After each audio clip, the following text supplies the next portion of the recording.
9వ వచనాన్ని చదువుదామండి. కొరింథీయులకు రాసిన మొదటి పత్రిక 14వ అధ్యాయం 29వ వచనం. ప్రవక్తలు ఇద్దరు ముగ్గురు మాట్లాడవచ్చును, తక్కిన వారు వివేచింపవలెను. అంటే ఇద్దరు లేదా ముగ్గురు మాట్లాడవచ్చు. సంఘంలో ఎక్కువ మంది మాట్లాడే వాళ్ళు ఉంటే, వాక్యాన్ని బోధించే వాళ్ళు ఉంటే, అప్పుడు మరి మిగిలిన వాళ్ళకు కూడా వాక్యం తెలుసు కదా, వాళ్ళు ఏం చేయాలి అంటే, ఈ వాక్యం ఏం చెబుతుందంటే వాళ్ళు వివేచించాలి. అంటే ఇతను చెప్పేది కరెక్ట్ గా ఉందా లేదా, ఇతను సరిగ్గానే చెబుతున్నాడా లేదా అన్నది వివేచించాలి. సహజంగా మనం దైవ సేవకులు, సౌండ్ ఎక్కువైపోయినట్టు ఇది పట్టుకోమంటారా? హలో, ఇది బాగానే ఉంది.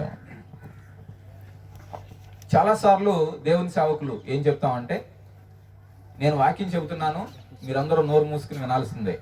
ఎందుకంటే మీరు మాట్లాడారంటే మీకు శాపం వస్తుంది, మీరు మధ్యలో డిస్టర్బ్ చేయొద్దు, మధ్యలో ఈ స్పీడ్ని ఆపొద్దు అని చెప్పి చెప్తా ఉంటాం. అంటే మరి ఎంతమందికి మీకు అనుభవం ఉందో, నేను చాలాసార్లు అట్లాంటివి విన్నాను, అట్లాంటి మాటలు. అయితే ఇదేదో ఒక మూమెంట్ వస్తే చెప్పుకుంటూ వెళ్ళిపోయి మధ్యలో ఆపితే మళ్ళీ అవన్నీ మర్చిపోవడానికి మనమేమి వేరే ఆత్మల స్వాధీనంలో లేవు, మనం దేవుని ఆత్మ స్వాధీనంలో ఉన్నాం. కాబట్టి మనకి ఏం చెప్పాలో, ఏం బోధించాలో, వాక్యంలో ఏముందో, ఏం డిస్కస్ చేయాలో మనకు తెలుసు. ఒకసారి యేసు ప్రభు ఒక ఇంట్లో వాక్యం బోధిస్తూ ఉంటే, వాక్యం చెబుతూ ఉంటే, ఆ ఇంట్లో ఇంటి పైకప్పు విప్పి సందు చేసి లోపలికి దింపారు. ఏమన్నాడు యేసు ప్రభు వెంటనే? పక్కన కూర్చో, వాక్యం చెప్తుంటే నీకు బుద్ధి ఉందా, వాక్యం అయిపోయిన తర్వాత చూద్దాం, కూర్చో అన్నాడా? అతను ప్రసంగం ఆపి అతను స్వస్థపరిచి నీ పరుపెత్తుకుని ఇంటికి వెళ్ళమని చెప్పి పంపించేసి మళ్ళీ వాక్యం కంటిన్యూ చేస్తుంటారు. సో కొన్నిసార్లు వాక్యానికి మధ్యలో ఎవరన్నా చిన్న ప్రశ్న అడిగితే కూడా కొంతమంది చికాకు పడతా ఉంటారు. కానీ యేసు ప్రభు యొక్క బోధలు, ప్రసంగాలు మనం గమనిస్తే బైబిల్లో ఆయన ప్రజలతో చాలా చక్కగా ఫ్రెండ్లీగా మాట్లాడుతూ ఉండేవాడు. అంటే ప్రతిసారి కూడా సో వాళ్ళు ప్రశ్నిస్తూ ఉండేవాడు, ఈయన జవాబు చెప్తా ఉండేవాడు. ఈయన కొన్నిసార్లు వాళ్ళని ప్రశ్నలు అడిగేవాడు, సో వాళ్ళు చెప్తా ఉండేవాడు. సో ఇలా జరగాలి. అంటే అప్పుడే చెప్పిన వాక్యం మనకు గుర్తుంటుంది, ఏం మాట్లాడుతున్నామో మనం స్పృహలో ఉంటాం. ఇక్కడ నిలబడ్డ సేవకులు కూడా కొంచెం జాగ్రత్తగా మాట్లాడతారు. అంటే ఏదన్నా తప్పు మాట్లాడితే వీళ్ళు అడుగుతారు అనే భయం ఉంటుంది.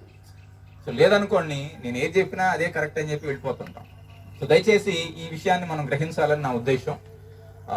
మనం ఈ విషయాన్ని గ్రహిస్తే చాలా ప్రసంగాలు మనకు ఉపయోగపడతాయి. మన సంఘాల్లో కూడా, సంఘాల్లో వారానికి 4-5 ప్రసంగాలు ఇస్తున్నాం, సంవత్సరానికి కనీసం 200-300 ప్రసంగాలు వెళ్తున్నాయి.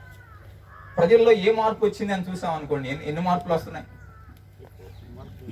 10 ప్రసంగాలకు ఒక మార్పు అన్న వస్తే సంవత్సరానికి 200 ప్రసంగాల్లో 20 మార్పులు రావాలి కదా, మరి రావట్లేదు. మరి అలాంటప్పుడు ఎందుకు అన్ని ప్రసంగాలు చేయడం? డిస్కస్ చేద్దాం, మాట్లాడుకుందాం. ఓకే, సేవకుల సమావేశాలు కూడా మనం చాలా సమావేశాలకు అటెండ్ అయ్యాం ఇంతకుముందు. కాబట్టి చాలా సమావేశాల్లో చాలా ఇస్తారు. సో ఫలానా చోట అయితే ఇంత కానుక ఇచ్చారు, లేకపోతే ఇక్కడైతే ఇలాంటి భోజనం పెట్టారు, ఇవి మాట్లాడుకోవడం మనకు సహజం. అయితే ఎన్ని విషయాలు మన జీవితాన్ని, మన పరిచర్యను ప్రభావితం చేశాయి అనే విషయాన్ని మనం ఆలోచన చేసుకున్నప్పుడు అది మనకు ఉపయోగకరంగా ఉంటుంది. అంటే మనం బోధించిన చోట కూడా దీనివల్ల ఏదో ఒక ఉపయోగం ఉండాలి, ఏదో ఒక లాభం ఉండాలి అనే విషయాన్ని గ్రహించగలుగుతాం. అర్థమవుతుందండి? ఇంతవరకు మనం మాట్లాడుకున్న దాన్ని బట్టి ఒక విషయం మీరు గమనించాలన్న ఉద్దేశం ఏంటంటే, మనం ప్రసంగం చేసేటప్పుడు ఎక్కడైనా సరే ఇతరులకు కూడా మాట్లాడే అవకాశాన్ని మనం ఇవ్వాలి అని బైబిల్ చెబుతుంది. ఎక్కడ చెప్పింది బైబిల్ అంటే, కొరింథీయులకు రాసిన మొదటి పత్రిక 14వ అధ్యాయం 29వ వచనం. అందరూ గమనించే ఉంటారండి. 14:29.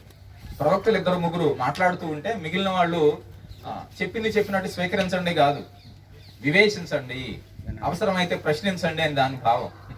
సో వివేచించాలి. కాబట్టి మధ్యలో మాట్లాడడం అనేది డిస్టర్బెన్స్ కాదు, అది అవసరం అనే విషయాన్ని మనం జ్ఞాపకం చేసుకోవాలి. ఈ ఒక్క విషయాన్ని ఈరోజు మనం నేర్చుకుని ఇంటికి వెళ్ళినా చాలండి, మన పరిచర్య విధానం చాలా మారిపోద్ది. ఎందుకంటే మన బోధ విధానం మారిపోద్ది. విశ్వాసులకు ప్రశ్నించే అవకాశం ఇస్తే వాళ్ళు చాలా ప్రశ్నిస్తారు. ఎందుకంటే వాళ్ళు మన ప్రసంగాలే కాదు, చాలా ప్రసంగాలు వింటున్నారు ఈ మధ్య. యూట్యూబ్లో, ఫోన్లో, బయట మీటింగ్స్కి వెళ్ళి రకరకాలు వింటారు. వాళ్ళకి చాలా అనుమానాలు ఉంటాయి. కాబట్టి వాటిని అడగనివ్వాలి, మాట్లాడనివ్వాలి. కాబట్టి ఈరోజు మనం అందరం కూడా కలిసి మాట్లాడాలనేది నా ఉద్దేశం. రైట్ అండి, ఇది ఒక అప్లికేషన్, మీరు నోట్ చేసుకోండి. మీకు నోట్బుక్ ఉంది కాబట్టి సో దీని విషయంలో ఏం చేద్దాం అనే మీ నిర్ణయాన్ని మీరు నోట్ చేసుకోవచ్చు. రాసుకున్నారు ఇప్పటికే కొంతమంది? రైట్, ఏం రాశారండి చెప్తారా అయ్య గారు ఒకరు? ప్రవక్తలు ఇద్దరు ముగ్గురు. నేను ప్రసంగం చేసేటప్పుడు నా సంఘస్థులకు కూడా మాట్లాడడానికి అవకాశం ఇస్తాను అని రాసుకోవాలి. అయ్యా, అది అంటే మనం ఏం చేయాలి అనేది మనం నోట్ చేసుకోగలిగితే అది మనకి ఉపయోగకరంగా ఉంటుంది. రైట్, సో కొంతమంది పెన్నులు కదులుతున్నాయంటే మీరు గమనిస్తున్నారనేది నాకు అర్థమవుతుంది. Thank you. చాలా వందనాలండి పెన్నులు కదులుతున్న వాళ్ళందరికీ, చాలా కృతజ్ఞతలు. ఎందుకంటే సో మినిస్ట్రీ వాళ్ళు మీకు ఇచ్చారు, పెన్నో పుస్తకం ఇచ్చింది ఇంటికి తీసుకెళ్లి పిల్లలకి ఇవ్వడానికి కాదు కాక.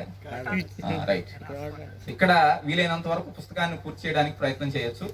ఒకవేళ మీరు రాయడం అయిపోతే ఇంకొక పుస్తకం రిక్వెస్ట్ చేద్దాం అమ్మగారిని. అంటే ఒక పుస్తకం మొత్తం కనుక రాసేస్తే సెకండ్ బుక్ కూడా ఇవ్వడానికి తప్పకుండా ఇస్తారు. రైట్, యేసు ప్రభు కొత్త నిబంధనలో, అంటే ఆయన కొత్త నిబంధనలో ఆయన బోధలు ఉన్నాయి కాబట్టి యేసు ప్రభు బోధించిన వేరు అంశాలు, సో టాపిక్స్ ఎవరన్నా ఒకసారి చెప్తారా?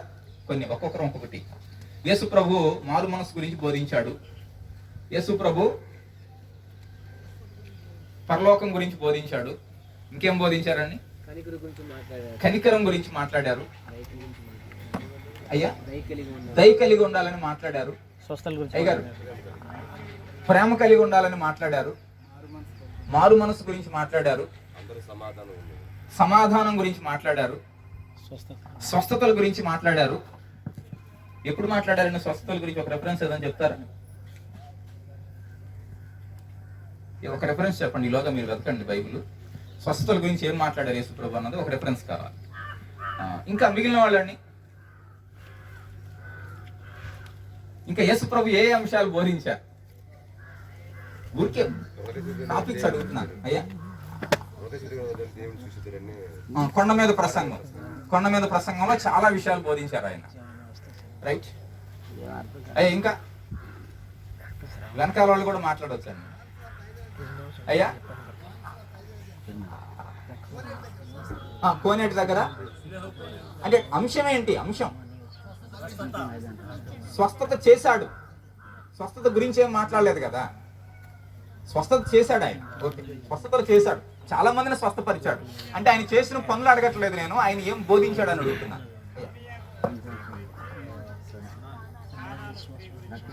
కనాను స్త్రీ గురించి ఏం మాట్లాడాడు?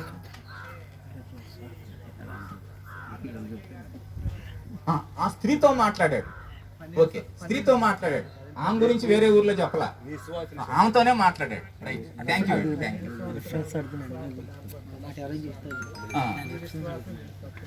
నీ విశ్వాసం నేను స్వస్థపరిచింది. కాబట్టి స్వస్థత గురించి ఆయన ఏం మాట్లాడాడంటే నీ విశ్వాసం నేను బాగు చేసింది. చాలాసార్లు చెప్పాడు ఆ మాట. నీ నమ్మకమే నేను బాగు చేసింది, నీ విశ్వాసం నేను స్వస్థపరిచింది అని చాలాసార్లు బోధించాడు. అంటే బోధించడం అంటే స్వస్థత తర్వాత చెప్పాడు ఆ మాట, బోధలో భాగం కాదు అది. అంటే ఒక వ్యక్తిని స్వస్థపరిచిన తర్వాత నీ విశ్వాసం నేను బాగు చేసింది, నువ్వు ఇది ఎవరితోనూ చెప్పొద్దు అని చెప్పి వాళ్ళని పంపించేస్తాడు. లేదా నీ ఇంటికి వెళ్ళు అని చాలా సార్లు చెప్తా ఉంటారు. రైట్ అయ్యా, అంటే స్వస్థపరిచాడు, చాలా మందిని స్వస్థపరిచాడు. అవునండి, పరలోక రాజ్యం గురించి బోధించాడండి. వండర్ఫుల్ అయ్యారు. అయ్యారు మీ పేరు? మార్తరాజు అయ్య గారు. ఊరి పేరు ఏదో మర్చిపోయారు. ముదినేపల్లి మార్తరాజు గారు. అందరూ ఒకసారి చప్పట్లు కొట్టొచ్చండి. సీనియర్ పాస్టర్ గారు. మరి సీనియర్ ఎంతైనా ఇప్పుడు అంటే కొన్నిసార్లు మనం ఏదో తెలుసు అనుకుంటాం కానీ సీనియర్ల దగ్గర ఖచ్చితంగా అనుభవం ఉంటుంది. సో వాళ్ళు చాలా విషయాలు వాళ్ళ మనసులో ఉంటాయి అని మనం అడిగి తెలుసుకోవాలి కొన్నిసార్లు. సో పరలోక రాజ్యాన్ని గురించి ఆయన బోధించాడు. సో బైబిల్లో ఆయన బోధించిన చాలా అంశాలని అంటే ఇది ఎన్ని లైన్లు బోధించాడు, ఇది ఎన్ని లైన్లు అని అట్లా అంతా మనం లైన్లు తీసుకుని సో దాని అంతటినీ కనుక పర్సంటేజ్ కడితే అంటే 100% ఆయన యేసు ప్రభు బోధ మొత్తం 100% అనుకుంటే అందులో ఈ బోధ ఎంత శాతం, ఈ బోధ ఎంత శాతం, అలా బోధకు పర్సంటేజ్ కనుక ఇస్తే ఎక్కువ శాతం దేనికి వస్తుంది అంటారు? అయ్యో, పరలోక రాజ్యానికి. ఎవరయ్యా చెప్పింది? అయ్యగారు మీ పేరు? మత్తయ్య గారు. సో మత్తయ్య గారు వందనాలండి, చాలా వందనాలు. సో, పరలోక రాజ్యాన్ని గురించి యేసు ప్రభు 35% బోధించాడండి. ఆయన బోధలో 100% అన్ని అంశాలు కలిపి 100% ఉంటే, అంటే ఆయన ఒక 30 అంశాలు బోధించుంటాడు. సో 30 వేరు వేరు అంశాలు, కొన్ని 1%, కొన్ని 5%, కొన్ని 10%, కొన్ని 2% అట్లా ఉంటాయి. వాటన్నిటిలో పరలోక రాజ్యాన్ని గురించి ఎంత ఉంటుంది అనుకున్నామని ఇప్పుడు 35%, 35% ఇంగ్లీష్ లో చెప్పాలంటే, హిందీలో కూడా చెప్పొచ్చు, అంటే నాకు తెలియదు కాకపోతే. అవునండి, 35% ఎక్కువ శాతం పరలోక రాజ్యం లేదంటే దేవుని రాజ్యం అనే అంశాన్ని గురించి ఆయన బోధించాడు. ఆయన బోధ ఆరంభం నుండి ఎప్పుడు ఆరంభించాడండి? ఆయన యోహాను దగ్గర బాప్తిస్మం తీసుకున్న తర్వాత 40 రోజులు ఆయన శ్రమపడి, అంటే 40 రోజులు ఆయన ఉపవాసం ఉండి ప్రార్థన చేసిన తర్వాత అప్పుడు గలిలయ ప్రాంతంలో ఆయన బోధించడం మొదలు పెట్టాడు. అంటే ఆయన మొట్టమొదట బోధించడం ప్రారంభించిన దగ్గర నుంచి పరలోకానికి ఆరోహణం అయిపోయే ముందు వరకు, అంటే ఆరోహణం అయిపోతూ కూడా చివరిలో చెప్పింది కూడా ఇదే. ఏంటది? పరలోక రాజ్యం లేదంటే దేవుని రాజ్యం. ఒకసారి 4వ అధ్యాయం మత్తయి సువార్త 17వ వచనాన్ని ఒకసారి చూద్దామండి. అంటే యేసు ప్రభు యొక్క బోధ ఆరంభం, అంటే ఆయన ప్రారంభం ఏం బోధించాడు అనేది మనకు కనబడుతుంది. అప్పటి నుండి యేసు పరలోక రాజ్యము సమీపించి ఉన్నది కనుక మారు మనస్సు పొందుడని చెప్పుచు ప్రకటింప మొదలు పెట్టాను. యేసు ప్రభు బోధ మొదలు, అంటే ప్రారంభం ఏం ప్రారంభించారండి? దేని గురించి బోధించారు సార్? పరలోక రాజ్యాన్ని గురించి. ఏమని? పరలోక రాజ్యం సమీపించింది, అంటే దేవుని రాజ్యం దగ్గర పడుతుంది. మార్క్స్ వార్తలో చూస్తే దేవుని రాజ్యం అని ఉంటుంది. అంటే ఇదే విషయాన్ని గురించి మార్క్స్ వార్త 1వ అధ్యాయంలో మార్కు రాస్తూ దేవుని రాజ్యం అని రాస్తారు. అంటే కొన్ని చోట్ల పరలోక రాజ్యం అని ఉంది, కొన్ని చోట్ల దేవుని రాజ్యం అని ఉంది, కొన్ని చోట్ల క్రీస్తు రాజ్యం అని కూడా చూస్తాం, ప్రభు రాజ్యం అనే మాటను కూడా చూస్తాం. ఇవన్నీ ఒకటే అర్థం, వేరు వేరు అర్థాలు ఏమి లేవు. లేదా మనుష్య కుమారుని రాజ్యం అని అన్నా అదే.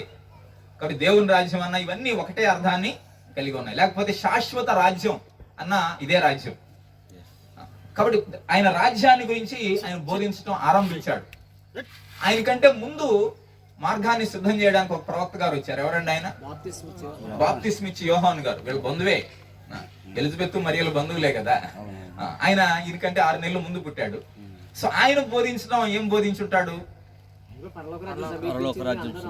3వ అధ్యాయం మత్తయి సువార్తలోనే 3వ అధ్యాయం 2వ వచనాన్ని మనం చూస్తే 3:2 అండి. ఒకసారి ఎవరన్నా ఓపెన్ చేయగలరా బైబిల్? పరలోక రాజ్యం సమీపించినది, మారు మనసు పొందుడని యోదయ అరణ్యంలో ప్రకటించుచుండెను. పరలోక రాజ్యం సమీపించి ఉన్నది కనుక మారు మనసు పొందుడని యోదయ అరణ్యంలో ప్రకటించుచుండెను. యేసు ప్రభు ఏం చెప్పాడు ఈయన తర్వాత? సేమ్ అదే, పరలోక రాజ్యం సమీపించింది కనుక మారు మనసు పొందండి. ఏమన్నా యోహాను గొప్పోడా, యేసు ప్రభు గొప్పోడా? గొప్పోడు. మరి ఒక చిన్న వ్యక్తి చెప్పిన బోధన ఈయన కాపీ చేయొచ్చా? బాప్తిస్మిచ్చి యోహాను కేవలం మనిషి. ఆయన ఏదైతే బోధించాడో దాన్నే యేసు ప్రభు చెబుతున్నాడు. అంటే ఈయన ఆయన చెప్పింది చెప్పకూడదు కదా, వేరేది చెప్పాలి కదా. చెప్పొచ్చు అంటారు అట్లా? ఒకరు చెప్పింది ఇంకొకరు చెప్పొచ్చా? అయ్యా చెప్పండి, అడగండి.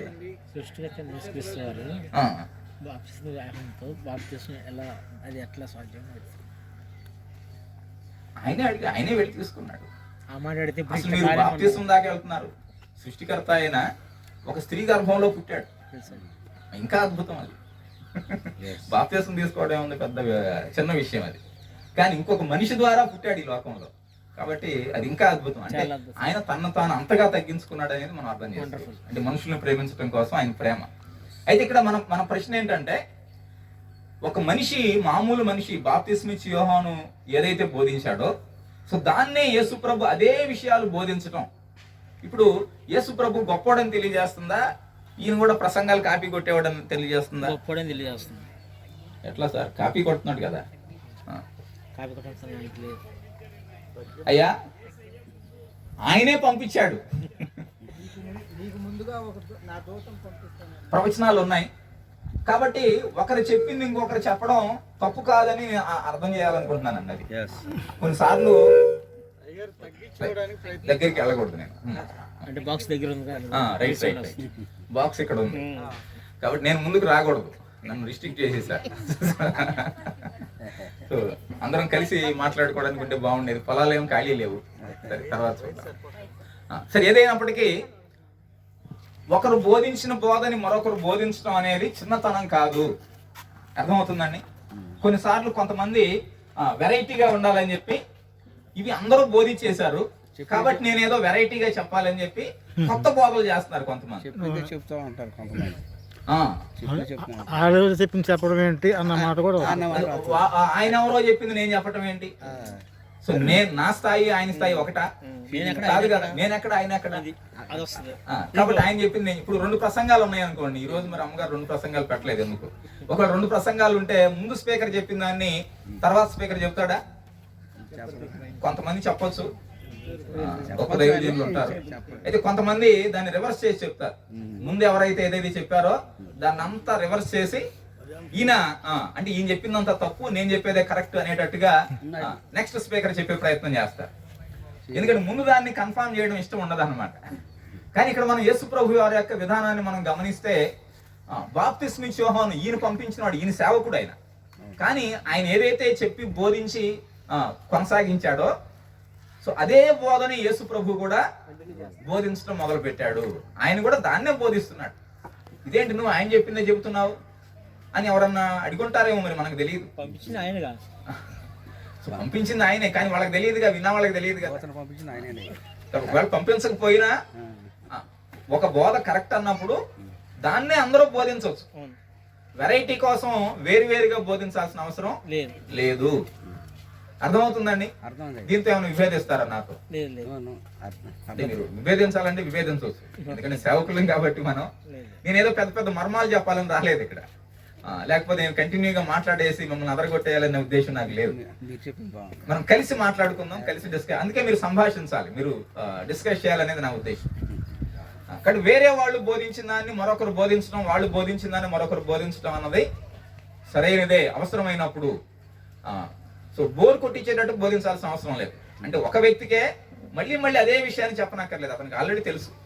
అయితే ఒక వ్యక్తి చెప్పిన దాన్నే మరొక చోట మరొక వ్యక్తి, మరొక చోట మరొక వ్యక్తి చెప్పొచ్చు, చెప్పాలి. అర్థమవుతున్న తర్వాత ఒకే వ్యక్తి వేరు వేరు చోట్ల ఒకే ప్రసంగం చేయొచ్చు అంటారా? చేయాలి. మారు మనసు గురించి, దేవుని గురించి, దేవుని రాజ్యాన్ని గురించి బోధించాలి. ప్రవక్తలు ఆ రోజుల్లో దేవుడు పంపించినప్పుడు వాళ్ళు వెళ్ళి ఆ దేశం అంతా తిరిగి చెప్పాలి. ఇక్కడ చెప్పింది ఏదో అదే అక్కడ చెప్పేవాళ్ళు. యెహోవా సెలవిచ్చినదేమనగా మీరు మారు మనసు పొంది తిరగండి, లేకపోతే బబులోనికి చెరలోకి వెళ్ళిపోతారు. ఈ వీధిలో ప్రకటించాడు, సేమ్ దాన్ని ఆ వీధిలో ప్రకటిస్తాడు, అలా ఆ వీధిలో ప్రకటిస్తాడు, వేరే ఊరికి వెళ్ళి ప్రకటిస్తాడు. అదే వర్తమానం, అంటే దేవుని వర్తమానాన్ని ఉన్నది ఉన్నట్లుగా అందరికీ అందించటం. కాబట్టి మనం అంటే కొన్ని అభిప్రాయాలు కొంతమంది సేవకుల్లో తప్పుగా ఉన్నాయి, దాన్ని మనం అర్థం చేసుకోవాలి. సో మండవల్లి సేవకులు అంటే మామూలు వాళ్ళు కాదు. సో వీళ్ళంతా చాలా ఆసక్తి కలిగిన దైవజనులు, చాలా తేలిగ్గా పట్టేస్తారు విషయాలు, తేలిగ్గా అర్థం చేసుకుంటారు. కానీ మీరు షార్ప్ కాబట్టి మనం లేటుగా ప్రారంభించిన విషయాలన్నింటినీ మీరు గ్రహించగలుగుతారు. కాబట్టి ఒకరు బోధించిందా నేను బోధించకూడదు అనే అభిప్రాయం మనలో ఉండనక్కర్లేదు. ఒకవేళ ఎవరో చిన్న కుర్రాడు బోధించాడు, సండే స్కూల్ కుర్రాడు, ఈరోజు నా ప్రసంగం అదే యాక్చువల్గా సిద్ధపడి వచ్చాను, కానీ ఆయన ఆల్రెడీ చెప్పేశాడు. ఇప్పుడు నేనేం చేయాలి? నా ప్రసంగాన్ని మార్చేసుకుంటాను. ఎందుకంటే పిల్లోడు చెప్పిందే ఈయన చెబుతున్నాడంటే ఫీలింగ్ అనమాట. దయచేసి ఫీలింగ్స్ అవసరం లేదండి. ఒక విషయాన్ని ఆ 2 ప్రసంగికులు 3 ప్రసంగికులు నిర్ధారణ చేస్తే ప్రజలకు ఇంకా చక్కగా అర్థం అవుతుంది, క్లారిటీ వస్తుంది. ఎందుకంటే అతను ఒక విధానంలో చెప్తే నువ్వు ఇంకొక విధానంలో చెప్తావు, అప్పుడు ఆ విషయాన్ని గురించి పూర్తి అవగాహన ప్రజలకు వస్తుంది. కాబట్టి మనం అట్లా మాట్లాడడం నేర్చుకోవాలి. కానీ యేసు ప్రభు బోధించడం ఆరంభించినప్పుడు దేని గురించి బోధించాడు? ఆయన పరలోక రాజ్యాన్ని గురించి బోధించాడు. పరలోక రాజ్యం సమీపిస్తుంది కాబట్టి మీరు మారు మనస్సు పొందండి అని చెప్పడం ఆయన మొదలు పెట్టాడు. రైట్ అండి, మళ్ళీ వస్తుందిలేండి కరెంట్. దాని తర్వాత ఆయన అక్కడి నుంచి గలిలయ ప్రాంతాన్ని నుంచి బయలుదేరి చాలా ప్రాంతాల్లో తిరుగుతా ఉన్నాడు. అయ్యా చివరి వినబడుతుంది అన్నమాట. వచ్చేసింది కరెంటు? రైట్, ఉంది, కరెంట్ ఉంది. నా మైక్ ఒకటే ఆఫ్ అయింది. హలో హలో హలో, ఊడిపోయిందంటారా? హలో అది తీసుకోండి. Thank you.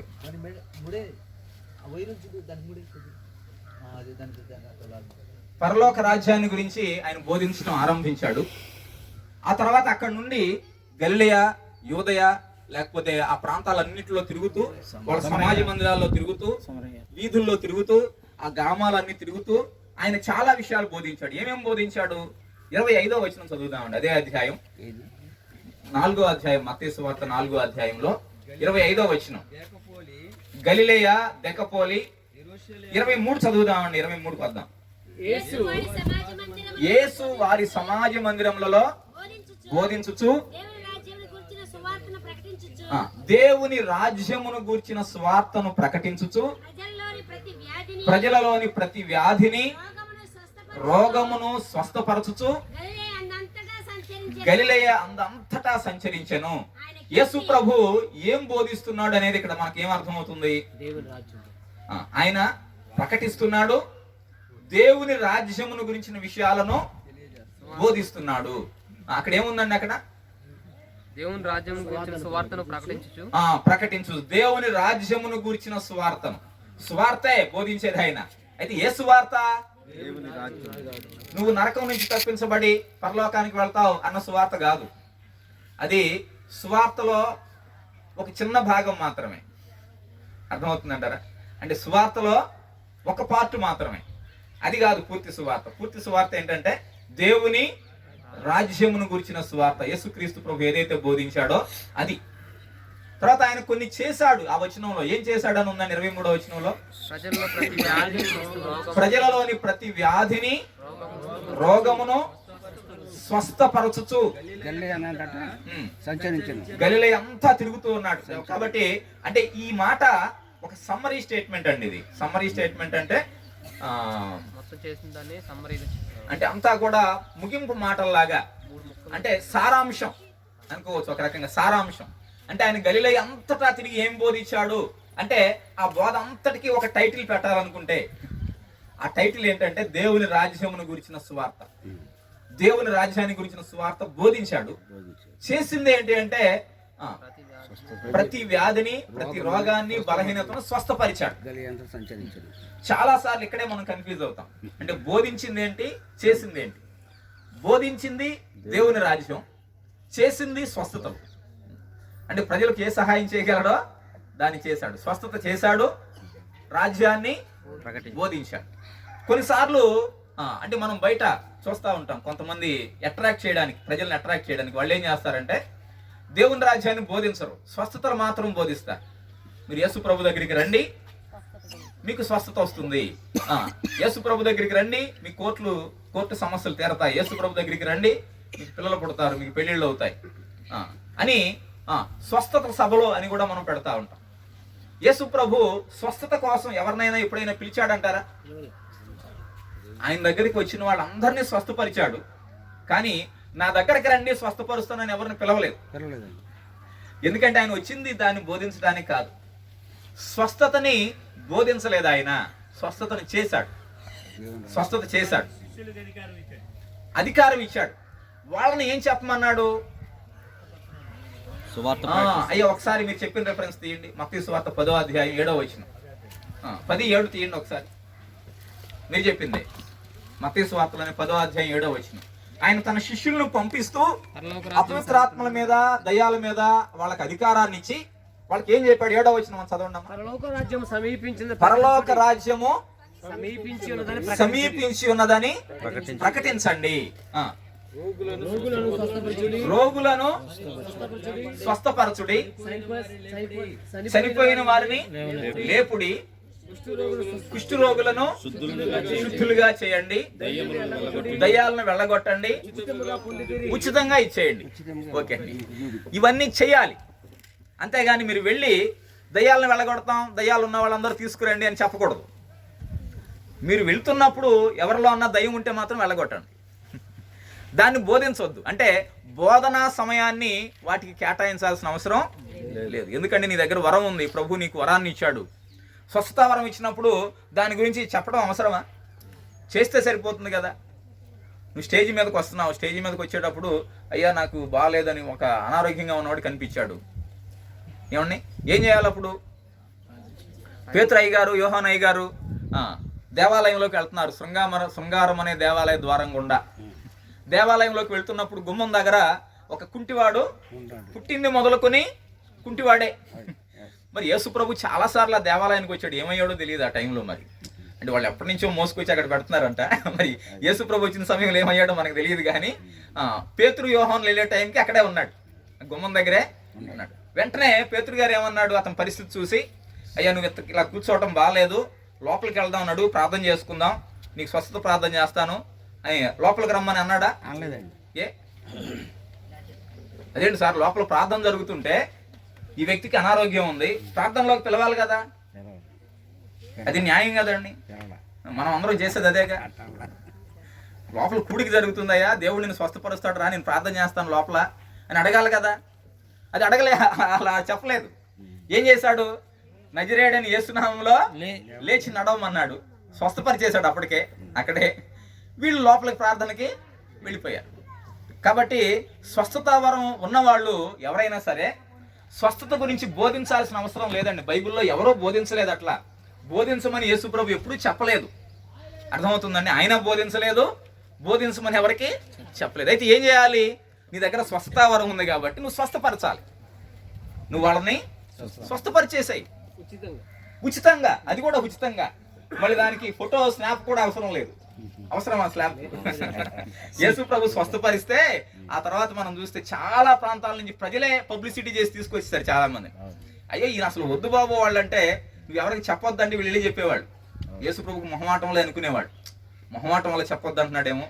నిజానికి యేసు ప్రభు ఏమో మొహమాటం లేనివాడు, మొహమాటం లేకుండా చెప్పేవాడు. కానీ ప్రజలు ఏమనుకునేవాళ్ళు అంటే ఈయనకి మొహమాటం ఉంది అని అనుకునేవాడు. కాబట్టి మనం గుర్తుపెట్టుకోవాలి, యేసు ప్రభు బోధించింది ఏంటంటే దేవుని రాజ్యాన్ని గురించి, చేసింది స్వస్థతలు. అంటే ఏ వరం ఉంటే ఆ వరాన్ని ఉపయోగించాలి. కొంతమంది దగ్గర డబ్బులు ఉంటాయి, వాళ్ళు డబ్బులు ఇవ్వాలి. అంటే ఎక్కడైతే పేదవాళ్ళు అవసరంలో ఉన్న వాళ్ళు కనిపించారో వాళ్ళకి డబ్బులు ఇవ్వాలి. నీకు జ్ఞానం ఉంది, అప్పుడు జ్ఞానం లేని వాళ్ళకి ఏం చేయాలి? బోధించాలి, జ్ఞానం నేర్పాలి. లేదా స్వస్థత వరం ఉంది, ఏం చేయాలి? స్వస్థపరచాలి. వివేచన వరం ఉంది, వాళ్ళకి చెప్పగలిగే సహాయం చేయాలి. కాబట్టి మన దగ్గర ఏది ఉందో, ప్రభు నీకు ఏ వరాన్ని ఇచ్చాడో ఆ వరంతో ప్రజలకు సహాయం చేస్తూ బోధించాల్సింది మాత్రం దేవుని రాజ్యమే. గుర్తుపెట్టుకోండి, చాలా ఇంపార్టెంట్ అండి ఇది. యేసు ప్రభు చెప్పిన బోధలో ఆయా అంశాలు బోధించాడు. వాటిల్లో రాజ్యాన్ని గురించి ఎంత శాతం అని చెప్పుకున్నామండి? 35%. మీరు లెక్క పెట్టండి ఇంటికి వెళ్ళిన తర్వాత. పెద్ద కష్టమేం కాదు. యేసు ప్రభు బోధించింది మత్తయి, మార్కు, లూకా, యోహాను 4 సువార్త పుస్తకాల్లోనే ఉంటుంది. ఒక రోజులో ఒక పుస్తకం వెతికినా, ఎంత నెమ్మదిగా వెతికినా 4 రోజుల్లో, అసలు ఒక రోజులోనే వెతికేయచ్చు 4. యేసు ప్రభు బోధించిన ఏమేమి ఉన్నాయని చెప్పి మనం చూడవచ్చు ఖచ్చితంగా, రకరకాల అంశాలు. కానీ ఇట్లాంటి కొన్ని అంశాలు మనం చూడాలి. ఎందుకంటే ఏది ఆయన ముఖ్యంగా బోధించాడన్న విషయం మనకు తెలియకపోతే మనం ఏది ముఖ్యంగా బోధించాలనే విషయం మనకు అర్థం కాదు. అంటే ఎవరో ఏదేదో బోధిస్తూ ఉంటే సో వాళ్ళలాగా బోధించాలి, వీళ్ళలాగా బోధించాలని ఎవరెవరినో మనం ఆదర్శం తీసుకుంటాం. మనకి ముఖ్యమైన గురువు ఎవరండి? యేసు ప్రభువే మన గురువు. సో ఆయనే మన బోధకుడు, కాబట్టి ఆయనే మనకు మాదిరి, కాబట్టి ఆయన మన పెద్ద. కాబట్టి ఆయన ఏం చెప్పాడో, ఏం చెప్పమని చెప్పాడో వాటినే మనం ముఖ్యంగా బోధించాలి తప్ప మనం ఎవరో గొప్పవాళ్ళు అనుకున్న కొంతమంది వ్యక్తులు బోధించినవే బోధించాల్సిన అవసరం లేదు. వాళ్ళని గౌరవించండి, పెద్దల్ని గౌరవించాలి మనం. అది మంచి సాంప్రదాయం, బైబిల్ సాంప్రదాయం అది. కానీ యేసు ప్రభు బోధించమన్న వాటిని మనం బోధించాలి. ఆయన మీరు చూడండి, ఏ సువార్త చదివినా ఆయన రాజ్యాన్ని గురించి మాట్లాడతాడు. మత్తయి సువార్త 5వ అధ్యాయం అంతా కొండ మీద ప్రసంగం. ఆ ప్రసంగంలో కూడా ఆయన మొదలు పెడితే ఏమని బోధించాడు? ఆత్మ విషయమై దీనులైన వారు ధన్యులు, పరలోక రాజ్యం వారిది. మీరు అలా చదువుకుంటూ వెళ్ళండి, ఆయన రాజ్యాన్ని గురించే ఉంటాయి చాలా విషయాలు. మీరు భూలోకాన్ని స్వతంత్రించుకుంటారు, రాజ్యం వాళ్ళది, ఆయనకి రాజ్యాన్ని ఇస్తాను. కాబట్టి ఆయన పరలోక రాజ్యాన్ని గురించి, దేవుని రాజ్యాన్ని గురించి చాలా విషయాలు బోధిస్తూ వచ్చాడు. ఆ రాజ్యంలో విలువలు ఎలా ఉంటాయో, ప్రజలు ఎలా బ్రతకాలో ఆ విషయాలన్నీ మత్తయి 5, 6, 7 అధ్యాయాల్లో ఉంటాయండి. అంటే వాటిని పరలోక రాజ్య విలువలు అని అర్థం చేసుకోవచ్చు. అంటే ఆయన రాజ్యం యొక్క విలువలు, స్వరూప స్వభావం, భవిష్యత్తులో ఆయన రాజ్యం పూర్తిగా ఈ భూమి మీద స్థాపించబడినప్పుడు అంటే అలా ఉంటుందన్నమాట. అంత నీతి న్యాయాలతో యథార్థంగా, పరిశుద్ధంగా ఉంటుంది. సో రోమా సంఘంలో లేకపోతే కొరింథీ సంఘంలో కొన్ని చోట్ల భోజనాల గురించి రకరకాల వివాదాలు ఉన్నాయి. ఇంతకి విగ్రహాలకు అర్పించింది తినవచ్చా తినకూడదా, తాగవచ్చా తాగకూడదా, అది చేయాలి ఇది చేయాలా, ఇట్లా వాదిస్తా ఉంటే పౌలు వీటన్నిటి గురించి మాట్లాడి చివరికి ఒక మాట అంటాడు. రోమీలకు రాసిన పత్రిక 14వ అధ్యాయంలో ఈ భోజనాన్ని గురించి పానాన్ని గురించి చెబుతూ 17వ వచనానికి వచ్చేసరికి ఒకసారి చదువుతారా? రోమీలకు రాసిన పత్రిక 14వ అధ్యాయం 17వ వచనం. దేవుని రాజ్యము భోజనమును పానమును కాదు గాని నీతియు సమాధానమును పరిశుద్ధాత్మ యందలి ఆనందము. ఈ భోజనాలు గొడవలు తాగుడు గొడవ ఇవి కాదయ్యా చెప్పాల్సింది. ఇవి కాదు. నువ్వు ఏం తిన్నావు ఏం తాగేవి ఇది ముఖ్యం కాదు. నువ్వు బిర్యానీ తిన్నావా, చికెన్ తిన్నావా, లేదా కూరగాయలు తిన్నావా, పచ్చిపులుసు వేసుకో, అసలు పచ్చిపులుసు తెలియదులేండి ఇప్పుడు వాళ్ళకి. సో ఏం తిన్నావా అన్నది అది కాదు ముఖ్యం. మరి ఏంటి ఈ వచనం చెబుతుంది? నీతియు సమాధానమును పరిశుద్ధాత్మ యందలి ఆనందం. కాబట్టి దేవుని రాజ్యం అంటే అవి. అక్కడ కూడా తింటాం తాగు కొంతమందికి అదే ఆలోచన. అక్కడికి వెళ్ళిన తర్వాత 7 ఏళ్ళు ఏమి విందు చేస్తాడో, అక్కడ చికెన్ బిర్యానీ ఉంటుందో లేదో, దమ్ము ఉంటుందో లేదో, అంటే తిండి గురించి ఆలోచన. దాని గురించి మర్చిపోండి, పక్కన పెట్టండి అంటున్నాడు ఆయన. 20 వచనం చెప్పండి. భోజనము నిమిత్తము దేవుని పనిని పాడు చేయకుడి. భోజనం కోసం దేవుని పనిని పాడు చేయొద్దయ్యా అంటున్నాడు. ఇక్కడ చాలా విషయాలు ఉన్నాయి. కాబట్టి ఏంటి అక్కడ దేవుని పని అంటే ఆయన రాజ్యాన్ని గురించి బోధించడం, దేవుని రాజ్యాన్ని గురించి బోధించడం. అంటే భవిష్యత్తులో ఆయన రాజ్యం ఈ భూమి మీదకి రాబోతుంది. ఈ విషయం యేసు ప్రభు కొత్తగా మొదలుపెట్టి చెప్పాడంటారా? పాత నిబంధనలో కూడా ఉందా? యేసు ప్రభు పరలోక రాజ్యం సమీపించిందని చెబుతున్నాడు చూసారా? ఆ పరలోక రాజ్యం దేవుని రాజ్యం అనేది అవగాహన కొత్త నిబంధనలో కొత్తగా వచ్చిందా, పాత నిబంధనలో కూడా ఉన్నదేనా? ఏదో ఆలోచిస్తున్నారు. పాత నిబంధనలో ఉన్నదే. ఏదైనా ఒకటి చెప్తారమ్మా, ఎక్కడ ఉంది? మోషే చాలా చోట్ల ఉంది. కీర్తనల గ్రంథంలో కనబడుతుంది, ఆదికాండంలోనే కనబడుతుంది. 1:27లో ఏం చూస్తాం? ఆదికాండం 1:27. మీరు 1:27 అండి చదవండి ఒకసారి. సృజించాను, దేవుడు వారిని ఆశీర్వదించెను. ఎట్లనగా మీరు ఫలించి అభివృద్ధి పొంది విస్తరించి భూమిని నిండించి దానిని లోపరుచుకొనుడి. సముద్రపు చేపలను ఆకాశ పక్షులను భూమి మీద ప్రాకు ప్రతి జీవిని నేలుడని దేవుడు వారితో చెప్పారు. దేవుడు ఇదిగో భూమి మీద ఉన్న విత్తనము నుంచి ప్రతి చెట్టు. చాలండి. అక్కడ వాళ్ళని భూమిని నింపేయమన్నాడు. భూమిని నిండించి అక్కడ వరకే ఆలోచిస్తారు కొంతమంది. కాబట్టి మనం బాగా తినాలి, సంతానాన్ని కానీ భూమిని నింపేయాలి. మొత్తం ఎక్కడెక్కడ పొలాలు ఉన్నాయో అన్ని ప్లాట్లు కొనేసి అన్ని ఇల్లు కట్టేసి నింపేయాలి, అంతే, నింపడం వరకే. కానీ యేసు ప్రభు తర్వాత ఏం చెబుతున్నాడు? దేవుడు అక్కడ ఏం చెబుతున్నాడు? తర్వాత దాన్ని లోపరుచుకొనుడి. ఫలించడం తర్వాత అమ్మా, మళ్ళీ ఫలించడం దగ్గరికి వచ్చారు. ఫలించి అభివృద్ధి పొంది విస్తరించి భూమిని నిండించిన తర్వాత దాన్ని లోపరుచుకోవడం. దాని తర్వాత సముద్రపు చేపలను ఆకాశ పక్షులను భూమి మీద ప్రాకు ప్రతి జీవిని ఏలుడి ఏలండి పరిపాలించండి. అంటే రాజ్యం, అదే రాజ్యం అంటే పరిపాలించడం. కానీ మొట్టమొదటి మనిషికి దేవుడు ఇచ్చిన బాధ్యత రాజ్యమే, పరిపాలించడం, రాజుగా ఉండి పరిపాలించడం. అంటే దాన్ని ఆ మొట్టమొదటి మనిషి పోగొట్టుకున్నాడు కాబట్టి ఆ రాజ్యాన్ని తిరిగి మనిషికి అప్పగించడానికి, సో మనిషిని మళ్ళీ ఆయన రాజ్యంలో వ్యక్తిగా చేయడానికి దేవుని ప్రణాళిక ఆదికాండం 3వ అధ్యాయం నుంచి ప్రకటన గ్రంథం 19వ అధ్యాయం వరకు కనబడుతుంది. ప్రకటన గ్రంథం 19వ అధ్యాయంలో అంతా రెస్టోర్ అయ్యి 20వ అధ్యాయానికి, ప్రకటన 20వ అధ్యాయానికి మళ్ళీ రాజ్యం కనబడుతుంది. అంటే 1000 సంవత్సరాలు ఈ భూమి మీద పరిపాలించడం. ప్రకటన 20వ అధ్యాయం 4, 5, 6 వచనాల్లో మనం చూస్తే అక్కడ వాళ్ళందరూ కూడా తిరిగి మళ్ళీ బ్రతికి వాళ్ళు క్రీస్తుతో కూడా 1000 సంవత్సరములు రాజ్యము చేయుదురు అని మనం చూస్తాం అక్కడ. కానీ 1000 సంవత్సరాలు వాళ్ళు పరిపాలించారు అని. సో 1000 అంటే అక్షరాల 1000 లేదా చాలా సంవత్సరాల అనేది ఇప్పుడు మనకి చర్చ అవసరం లేదు. సో 1000 అంటే చాలా సంవత్సరాలు అనుకున్నారనుకోండి, ఇబ్బంది ఏమి లేదు. లేదా 1000 అంటే కరెక్ట్గా 1000 అనుకున్నా నష్టమేమి లేదు. కానీ ఆ రాజ్యాన్ని మళ్ళీ ఈ భూమి మీద ఆయన స్థాపించబోతున్నాడు, తిరిగి తీసుకురాబోతున్నాడు. కాబట్టి దానికోసం దేవుని యొక్క ప్రణాళిక ఏర్పాటు అంతా కూడా ఆదికాండం 3వ అధ్యాయం నుంచి ప్రకటన 19 వరకు ఆయన ఏం చేశాడో ఏం జరిగిస్తున్నాడో అవన్నీ కనపడతాయి. ఈ మధ్యలో ఆయన బోధించిందంతా కూడా ఆయన రాజ్యాన్ని గురించే. అందుకే మనుషులు మేము రాజులుగా ఉంటామంటే ఆయన చాలా బాధపడ్డాడు. మా మీద ఒక మనిషిని రాజుగా పెట్టండి అని సమూయేలుని అడిగితే సమూయేలు బాధపడ్డాడు, దేవుడు కూడా బాధపడ్డాడు. వీళ్ళందరినీ కూడా లీడర్స్ గా పెట్టి, అధిపతులుగా పెట్టి ఆయన రాజుగా ఉంటాడు, ఆయన కింద సామంతులుగా ఉంటాం మనం. కాబట్టి ఆయన అధికారం చేత మనం ఇక్కడ భూమి మీద పరిపాలించాలి. అది ఆయన యొక్క ఉద్దేశం. కానీ మీరు చదవండి, సువార్తలు చదవండి, బైబిల్ చదవండి, అంతా మనకు ఆయన రాజ్యాన్ని గురించిన విషయాలే కనపడతాయి. అది చెప్పండి. దేవుని రాజ్యం మీ మధ్యలోనే ఉన్నది అన్నారు కదా. అవును, కొంచెం చెప్పండి. అంటే ఏంటి అని అడుగుతారా? సో దేవుని రాజ్యం మీ మధ్యలోనే ఉంది అంటే ఏంటి? సో రాజ్యం అంటే ఏంటి అనే విషయాన్ని అర్థం చేసుకోవాలి ముందు. సో రాజ్యం అనే దాని ప్లేస్ లో ఇంకొక పదం పెట్టి చెప్తాను నేను, దేశం. ఒకవేళ దేశం అంటే ఏంటి అంటే కొంతమంది ఏమనుకున్నారంటే ఇదిగో ఈ నేల, ఈ రోడ్లు అనుకున్నారు. ఇవి కాదు. దేశం అంటే మట్టి కాదు, అయి మనుషులు. ఈ మనుషులు ఈ భారత భూభాగంలో ఉండొచ్చు, అమెరికాలో కూడా ఉండొచ్చు. అంటే మనం వీసా మీద అక్కడికి వెళ్తాం, ఏదో టూరిస్ట్ వీసా మీద అక్కడ తిరిగి రావడానికి. అమెరికాలో ఉన్నారు వాళ్ళు, కానీ ఏ దేశ పౌరులు వాళ్ళు? భారతదేశ పౌరులు. కాబట్టి వాళ్ళు కూడా భారతదేశమే, అంటే భారతదేశంలో భాగమే వాళ్ళు కూడా. కాబట్టి ఇక్కడ దేవుని రాజ్యం అంటే అర్థం ఏంటంటే ఆ రాజుకు లోబడే మనుషుల యొక్క సమూహం. కాబట్టి యేసు ప్రభు రాజ్యం అంటే ఏంటి?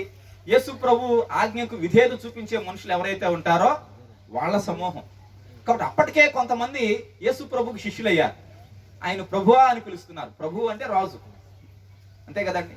మామూలుగా అయితే సాధారణమైన ప్రవక్తలను ఎవరిని ప్రభు అని పిలవరు, బోధకుడు అని పిలుస్తారు, ఇంకా రకరకాల పిలుపులతో పిలుస్తారు.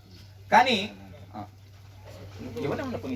ఇబ్బంది ఏం లేదు, ఏం డిస్టర్బెన్స్ లేదు సార్ నాకు. ఇచ్చేనేవ్వండి, ఎందుకంటే ఇస్తున్నారు కాబట్టి ఒకరిద్దరికి ఇచ్చారు కదా. Let it continue, no problem. అంటే మధ్యలో బ్రేక్ ఇవ్వమంటారా మరి? నేను చెప్తాను, సరే. ఇంకా ఎదురు సీట్లు ఉన్నాయి, రండి. కాబట్టి రాజ్యం అంటే ఆయనకు లోబడే వ్యక్తుల యొక్క సమూహం. కాబట్టి యేసు ప్రభు యొక్క ఆజ్ఞలకు లోబడే వాళ్ళు ఆ రోజుల్లో అప్పటికే కొంతమంది ఉన్నారు. కానీ ఎవరైతే ఆయనకు లోబడుతున్నారో వాళ్ళే ఆయన రాజ్యం. అది వాళ్ళ మధ్యలోనే ఉంది, కానీ అది వాళ్ళకి తెలియదు. అంటే ఈ పేతురు, యోహానులు, లేకపోతే మిగిలిన శిష్యులు కొంతమంది ఇంకా ఉన్నారు. సో వీళ్ళంతా యేసు ప్రభు ఏది చెబితే అది చేస్తారనే సంగతి కొంతమందికి తెలియదు, కానీ వాళ్ళే ఆయన రాజ్యం. రాజ్యం అంటే మనుషులే. ఇప్పుడు ఈరోజు సంఘాలు ఆయన రాజ్యంగా ఉండాలి అంటే ఆయన మాటకు లోబడే వాళ్ళుగా ఉండాలి. కానీ ఈరోజు అలా ఉండడం లేదు. అంటే ఏదో ఒక వ్యవస్థలాగా మనం ఉంటున్నాం, కానీ ఆయనకు లోబడే వ్యక్తులుగా ఉండడం లేదు. కాబట్టి రాజ్యం, ఆయన రాజ్యం మన మధ్యలోనే ఉంది. అయితే భవిష్యత్తులో మధ్యలో ఉండడం కాదు, ఈ మొత్తం ఆయన రాజ్యం అవుతుంది. అంటే అందరూ ఆయనకు లోబడే వ్యక్తులే అవుతారు. దాన్నే మనం ఫిలిప్పీలకు రాసిన పత్రికలో చూస్తాం 2:9. అంటే ప్రతి నాలుక, ప్రతి మోకాలు ఆయన ఎదుట వంగునట్లు, ప్రతి నాలుక ఆయన ప్రభు అని ఒప్పుకొన్నట్లు దేవుడు ఆయన అధికంగా హెచ్చించాడు. ప్రతి నాలుక ఒప్పుకుంటుంది. ఎప్పుడు? ఈ రోజు కాదు, 2024 డిసెంబర్ 25 కల్లా అలా ఒప్పుకోవాలి. ప్రభు నువ్వు ఎన్ని ఉపవాస ప్రార్థనలు చేసినా అది జరగవచ్చు, జరగకపోవచ్చు. ఎందుకంటే ఆయన రాకడ రావాలి. ఆయన వచ్చినప్పుడు ఆయన పొడిచిన వాళ్ళు కూడా ఆయన చూస్తారు. ప్రతి ఒక్కరూ ఒప్పుకోవాల్సిందే, తప్పదు. అంటే ఆయన ప్రభు అని ఒప్పుకోవాల్సిందే. అప్పుడు జరుగుతుంది, జరగబోతుంది. అయితే ఇప్పుడు మన మధ్యలో దేవుని రాజ్యం ఉంది. భవిష్యత్తులో ఇదంతా దేవుని రాజ్యమే కాబోతుంది. దాన్ని మనం దానియేలు గ్రంథంలో కూడా చాలా స్పష్టంగా అర్థం చేసుకోవచ్చు అండి. దానియేలు గ్రంథం 2వ అధ్యాయాన్ని మనం ఓపెన్ చేస్తే, దానియేలు గ్రంథం 2వ అధ్యాయంలో నెబుకద్నెజరుకి ఒక కళ వచ్చింది కదా. ఆ కళలో ఒక పెద్ద విగ్రహాన్ని చూశాడు. అందులో తల బంగారం, ఆ తర్వాత అప్పుడే ఇత్తడి వచ్చేసింది అంటారా? బంగారం తర్వాత వెండి, ఆ తర్వాత ఇత్తడి, ఆ తర్వాత ఇనుము, ఆ తర్వాత ఇనుము మట్టి కలిసినవి పాదాల యొక్క వేళ్ళు. ఇవన్నీ ఏంటి గందరగోళం అర్థం కాకపోతే అప్పుడు దానియేలు వెళ్ళి చెప్తాడు, ఇవన్నీ ఒక్కొక్కటి ఒక్కొక్క రాజ్యాన్ని సూచిస్తున్నాయి. సో బంగారం, రాజుగారు మీరే, నెబుకద్నెజరు గారు, మీ రాజ్యం బబులోను సామ్రాజ్యం బంగారం. ఆ తర్వాత మీకంటే తక్కువ వెండి, ఆ తర్వాత ఇత్తడి, ఆ తర్వాత ఇనుము. ఇనుము ఎలా అయితే అన్నిటిని పగలగొడుతుందో అట్లా ఆ రాజ్యం అందరినీ పగలగొడుతుంది అని చెప్తాడు. కాబట్టి ఆ తర్వాత ఒకరితో ఒకరికి కలవని రాజ్యాలు వస్తాయి. దాని తర్వాత ఏం జరుగుతుందో తెలుసా? ఆ తర్వాత అతనికి ఒక కళ వచ్చింది. ఆ కళలోనే ఒక చిన్న రాయి కనిపించిందంట. ఆ రాయి అలా పెరిగి పెరిగి పెరిగి పెరిగి ఆకాశం అంత పెద్దదైపోయింది. దానికి ముందు ఆ రాయి ఏం చేసిందంటే ఆ విగ్రహం మీద పడి దాన్ని దంచితే అది కళ్ళంలోని గోధుమలాగా దంచబడి ఎగిరిపోయింది. అంటే ధూళిలాగా ఎగిరిపోయింది. ఆ తర్వాత ఆ చిన్న రాయి పెరిగి పెరిగి పెరిగి భూతలమంతా పెద్దదై మహాపర్వతం అయిపోయింది. అంటే ఆ రాయి ఎవరో కాదు, యేసుక్రీస్తు ప్రభు యొక్క రాజ్యం. అంతకు ముందున్నవన్నీ వేరు వేరు రాజ్యాలు. యేసు ప్రభు వచ్చినప్పుడు ఆయన ఏం చేస్తాడు అంటే ఆ రాజ్యాలన్నిటినీ నాశనం చేసి ఆయన రాజ్యాన్ని భూమి అంతా కూడా స్థాపించబోతున్నాడు. ఇంకా అవి ఉండవు, అవి పొడిలాగా ఎగిరిపోయినట్టుగా అవన్నీ ఎగిరిపోతాయి. ఇప్పుడు మనం రకరకాల ప్రభుత్వాలు చూస్తున్నాం. ఈ ప్రభుత్వం వస్తే బాగుంటుందని కొంతమంది పాస్టర్లు ఈ ప్రభుత్వంలోకి వెళ్ళారు. లేదంటే ఆ ప్రభుత్వం రావాలని కొంతమంది అందులోకి వెళ్ళారు. ఇంకొకరు వేరే ప్రభుత్వంలో వేరే పార్టీలో ఉన్నారు. అంటే ఏ ప్రభుత్వం బాగుంటుందని అంచనాలు వేయడం మనం చూసుకుంటా ఉన్నాం. ఏ ప్రభుత్వం వచ్చినా అంతేనండి. ఒకడు కొరడాలతో కొడితే ఇంకొకడు చెప్పులతో కొడతాడు, ఇంకొకడు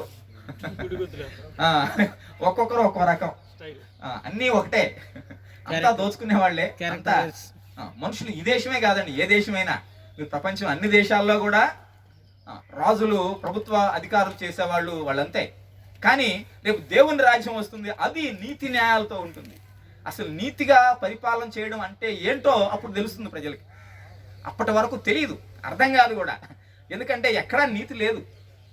ఆ నీతి ఆ న్యాయం చెప్పాల్సిన న్యాయ వ్యవస్థే లంచం తీసుకుంటున్నారు. ఆ జడ్జి ఆయన న్యాయం చెప్తాడంటే జడ్జి కూడా లంచం తీసుకుంటున్నాడు. వీళ్ళందరిని పట్టించడానికి ఏసీబీ అధికారులను పెట్టామంటే వాళ్ళు ఏం చేస్తున్నారు? వాళ్ళు లంచాలు తీసుకుంటున్నారు. ఏసీబీ వాడు లంచాలే, అంటే అన్యాయాన్ని ప్రశ్నించే వాడు లంచాలే, రక్షక బొట్లు అనేవాళ్ళు వాళ్ళు లంచాలే. ఇట్లా అన్ని చోట్ల అవినీతితో నిండిపోయిన ఈ లోకం. కానీ రేపు యేసు ప్రభు రాజ్యం వచ్చినప్పుడు తెలుస్తుంది ఏ అవినీతి ఉండదు, ఎంత మచ్చ కూడా ఉండదు, అంతా కూడా యథార్థంగా. అందుకే పాత నిబంధనలో ఒక మాట చూస్తాం, నీతి న్యాయములే ఆయన సింహాసనానికి ఆధారం. ఆయన సింహాసనం అంటే పరిపాలన అర్థమవుతుందండి. ఆ నీతి న్యాయాలు కనుక లేకపోతే ఆయన సింహాసనం పడిపోద్ది. సింహాసనం పడిపోవడం అంటే కుర్చీ పడిపోవడం కాదు, ఆయన ప్రభుత్వమే ఉండదని అర్థం. సింహాసనం పడిపోవడం అంటే ఆ ప్రభుత్వమే ఉండదు. కాబట్టి యేసు ప్రభు ప్రభుత్వమే ఆధారపడింది నీతి న్యాయాల మీద. అలాంటి ప్రభుత్వాన్ని ఆయన స్థాపించబోతున్నాడు. సో దాన్ని దానియేలు పాత నిబంధనలో ముందుగానే చూశాడు. నెబుకద్నెజరు కూడా దాన్ని చూపించాడు. భవిష్యత్తులో ఒక ఆయన వస్తాడు, ఆయన ఈ రాజ్యాన్ని స్థాపిస్తాడు. ఆ తర్వాత 7వ అధ్యాయాన్ని కూడా చూస్తే దానియేలు గ్రంథంలోనే, అక్కడే దానియేలు గ్రంథంలో తర్వాత కొంచెం ముందుకెళ్తే 7వ అధ్యాయం, అక్కడ దానియేలుకి కల వస్తుంది. దానియేలుకి వచ్చిన కలలో దానియేలు 4 జంతువులను చూస్తాడు, క్రూర మృగాలని.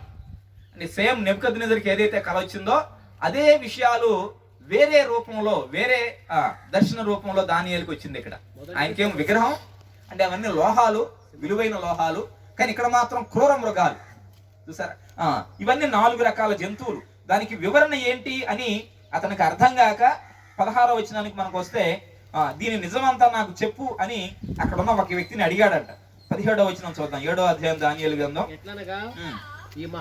ఈ మహాజంతువులు 4 ఉండి లోకమందు ప్రభుత్వము చేయబోవు 4 రాజులను సూచించుచున్నవి. అయితే మహోన్నతుని పరిశుద్ధులే రాజ్యాధికారము నొందుదురు. వారు యుగ యుగములు యుగ యుగాంతముల వరకు రాజ్యమేలుదురు. Praise the lord.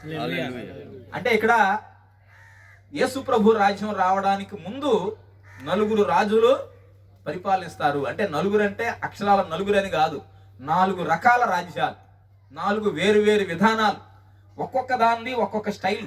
మీరు పైన 7వ అధ్యాయం మొదటి నుంచి చదివితే ఆ 4 రకాల మృగాలు, ఒక్కొక్కటి ఒక్కొక్క టైప్ అన్నమాట. కాబట్టి అన్ని మృగాలే. నెబుకద్నెజరుకేమో విలువైన లోహాల్లాగా కనపడుతున్నాయి అవి, కానీ దానియేలు కనబడుతుంది అయ్యో విలువైన లోహాలు కాదయ్యా అవి మృగాలు. అంటే ఆయనేమో దాన్ని బంగారంగా చూశాడు నెబుకద్నెజరు, దాన్నే దానియేలు సింహంలాగా చూశాడు. 4వ వచనంలో సింహం వంటిది మొదటిది. అంటే క్రూర మృగం. అంటే మనుషుల దృష్టిలో ఈ లోక రాజ్యాలన్నీ కూడా విలువైనవి. అంటే దీనికంటే ఇది తక్కువ విలువ, దీనికంటే ఇది ఎక్కువ విలువ అని విలువగా చూస్తారు వాటిని. కానీ దేవుడు తన కోణంలో ఈ లోక రాజ్యాలను ఎట్లా చూస్తున్నాడు తెలుసా? అవి క్రూర మృగాలు. ఒకదాన్ని మించిన క్రూరత్వం మరొకదానికి ఉంది. కాబట్టి ఇదొక రకమైన క్రూరత్వం అయితే అది మరొక రకమైన అయితే ఈ 4 రకాల ప్రభుత్వాలు ఇప్పుడు 4వ రకం ప్రభుత్వం నడుస్తుంది. ఇవన్నీ అయిపోయిన తర్వాత అప్పుడు ఏమవుతుందంట? మహోన్నతుని పరిశుద్ధులే. ఇప్పుడు మనం చదివిన వచనంలో 17వ వచనం చూసాం, 18వ వచనం. అయితే మహోన్నతుని పరిశుద్ధులే రాజ్యాధికారమును అందుతారు, వారు యుగ యుగాంతముల వరకు రాజ్యం వెళ్తారు. ఈ మాట విన్నప్పుడు మన సంతోషం పరిపక్వం అవ్వాలి, ఆనందం అధికం అవ్వాలి. కాబట్టి మనం ఏం చేస్తాం? దేవుని నమ్ముకున్నాడు వల్ల నాకేం వచ్చింది అంటే, నాకు 2 అంతస్తుల బిల్డింగ్ వచ్చింది సార్ అని చెప్తాడు ఒక ఆయన. అంతేనా? యేసుప్రభు నమ్ముకుంటే 2 అంతస్తుల బిల్డింగ్ కోసం ఆయన దగ్గరికి రావాలా? అంటే యేసుప్రభు ఈ లోకానికి వచ్చి దేవుడై ఉండి మనిషిగా ఈ లోకంలో తన ప్రాణాన్ని అర్పించింది నీకు 2 అంతస్తుల బిల్డింగ్ ఇవ్వడానికేనా? నీకు అధికారాన్ని ఇవ్వడానికి. ఎంతకాలం పరిపాలించే అధికారం?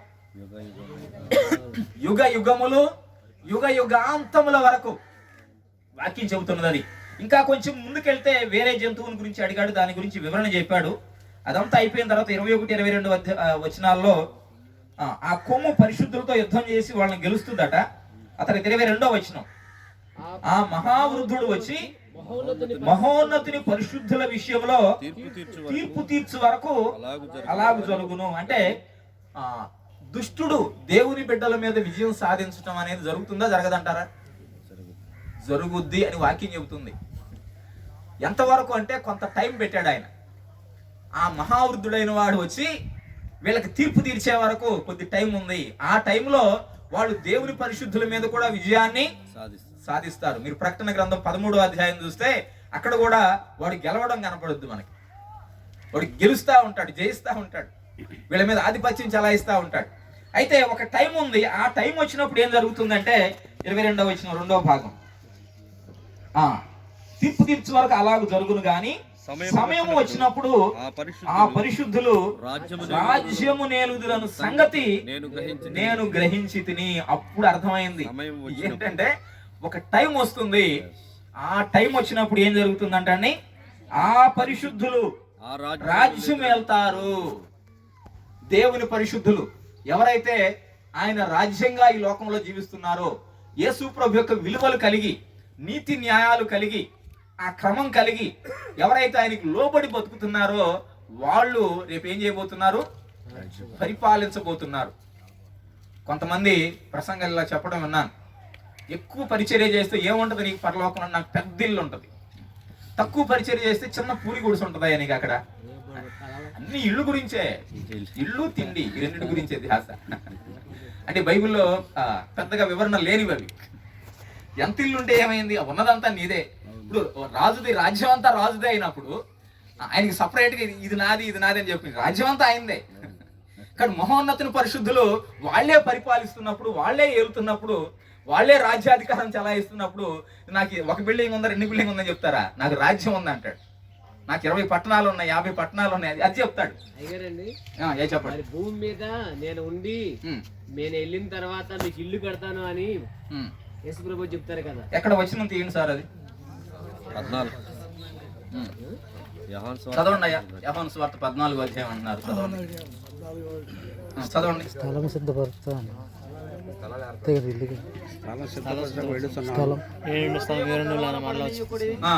దేవుని విశ్వాసం ఉంచుచున్నారు, నా యందు విశ్వాసం ఉంచుడి. నా తండ్రి అంటే అనేక నివాసములు కలవు, లేని ఎడల మీతో చెప్పుదును. మీకు స్థలము సిద్ధపరచ వెళ్ళుచున్నాను. మీకు స్థలం సిద్ధపరచడానికి వెళ్తున్నాను. నేను వెళ్ళి మీకు స్థలము సిద్ధపరిచిన నేనుండు స్థలంలో మీరు ఉండులాగున మరలా వచ్చి నా ఎదురు నుండి మిమ్మల్ని తీసుకెళ్తాను, నాతో పాటు మీరు ఉంటారు. ప్రకటన గ్రంథం 21వ అధ్యాయం, ప్రకటన గ్రంథం 21వ అధ్యాయం 2వ వచనం. లేదా మొదటి 2 వచనాలు చూద్దాం. అంతట నేను క్రొత్త ఆకాశమును క్రొత్త ఆకాశము క్రొత్త భూమి. చూచితిని. ఉమ్. మొదటి ఆకాశం మొదటి భూమి గతించిపోయాయి, సముద్రం లేదు సముద్రం ఇక లేదు. మరియు నేను నూతనమైన యెరూషలేము అను ఆ పరిశుద్ధ పట్టణం నూతనమైన యెరూషలేము అను ఆ పరిశుద్ధ పట్టణము తన భర్త కొరకు అలంకరింపబడిన పెండ్లి కుమార్తె వలె సిద్ధపడి పరలోకమందున దేవుని యొద్ద నుండి దిగి వచ్చుట చూచితిని.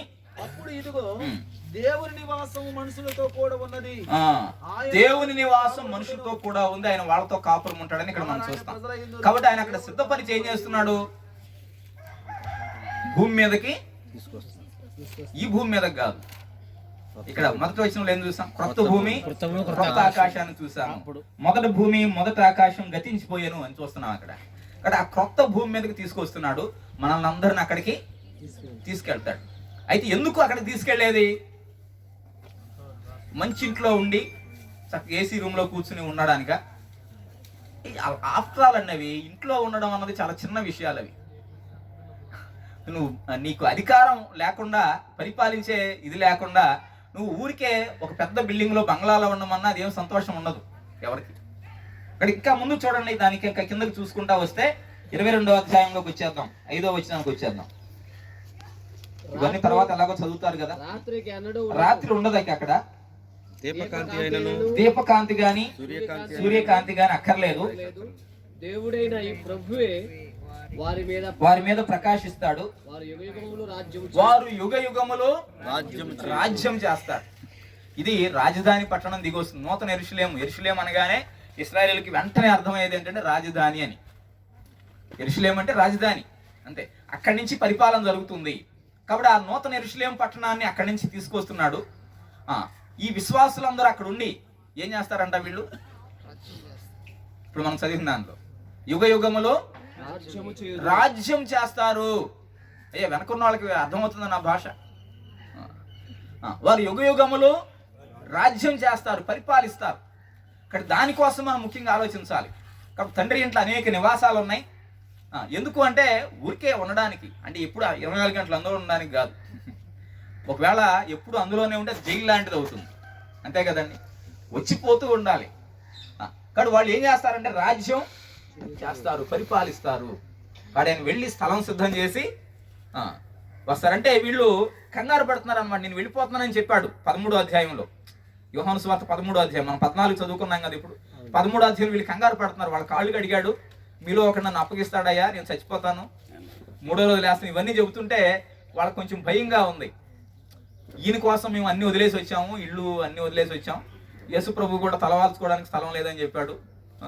కానీ వీళ్ళు కూడా సమస్తాన్ని వదిలిపెట్టి వచ్చేసాం, ఇప్పుడు ఈయన కూడా వెళ్ళిపోతే మా పరిస్థితి ఏంటి అని వీళ్ళు కంగారు పడతా ఉంటే, భయపడతా ఉంటే వాళ్ళ భయాన్ని పోగొట్టడానికి చెప్పాడు.